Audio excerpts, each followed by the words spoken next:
How does a bastard, Christian, son of a cop who was a mayor, a descendant from a convict who's transported to Australia on the First Fleet, happen to defeat his predecessor and suddenly become a world leader? Well, the word got around how he mishandled COVID-19, couldn't get his hands on the right amount of vaccines. We all know what happened when he went to Macazangadine. The country won't forget your name.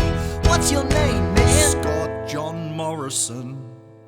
My name is Scott John Morrison, and there's a billion things I haven't done, and it's too late, it's much too late. He got his honors from a city university and soon became a politician for the treasury. The coalition had a mission to be honesty, but honestly it feels like promises aren't guaranteed, because the greedy can never get enough of his love for coal. He brought it into parliament to help articulate his goals, but 2050 for no emission seems a little too late for the current conditions. I have a suspicion that the politician's vision is to not listen to any opposition. He leaves quite a lot when the times get tougher. Using your words, Scott, where the bloody hell are ya? The country was on fire and you left the scene. The Rona, it was spreading, you were hanging out with the Queen. And while the public get the feeling we've been left to fate, you thank God that you got henchmen that can govern your states. I'm talking P-E-R-O-T-T-E-T,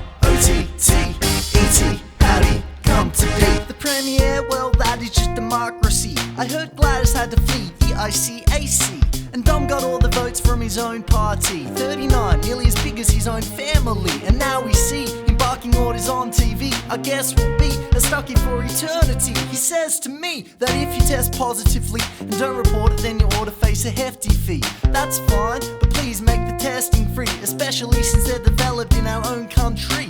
But ScoMo had to go and have a spending spree. Essentially, he didn't budget carefully. You see, we needed all the fees so we'd receive enough vaccines. Instead, he bought himself some tanks and a submarine. So I am not going to vote for Scott. I am not going to vote for Scott. And yo, he won't be my savior, so I will vote for Labour. And I'm not going to vote for Scott.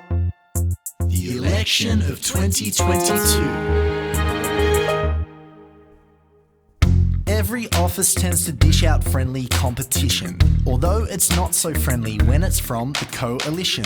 ScoMo knew that Hillsong would be under some attack, and so he forced the media to look at Novak. To start promoting all the voting for the nation's race, Scott had to come out of his cave so folks would see his face. He made appearance in the cricket commentating box, and guess which channel it was on? Fox. Dear Mr. Morrison, the public would like to know how we will be living with it. This is Australia living with the virus. Dear Mr. Morrison, it seems unfair that we are sick while you are at the cricket. Australia's taken wickets in the virus. I do like Albo. Yeah, I think I saw him hosting Rage. Well, I saw DJ Albo spinning biscuits on a stage. He has a climate plan. The future, it is clear to him. Wow, what a man! You know they even made a beer for him? Dear Mr. Albanese, it seems that you are quite the progressive politician. Dear Mr. Albanese, it feels as though you've given us an easier decision. Anthony or Scott, what are we doing here? Anthony or Scott, we know the answer's clear. Dear Mr. Morrison, is it true that you are favouring your own religion? I'll say, the price of your gig's not a price that I'm willing to pay. So don't cry. The rules are the rules, and you fools really need to comply. It makes me pout. I know that I made an arrangement to not sing and dance, but just hear me out.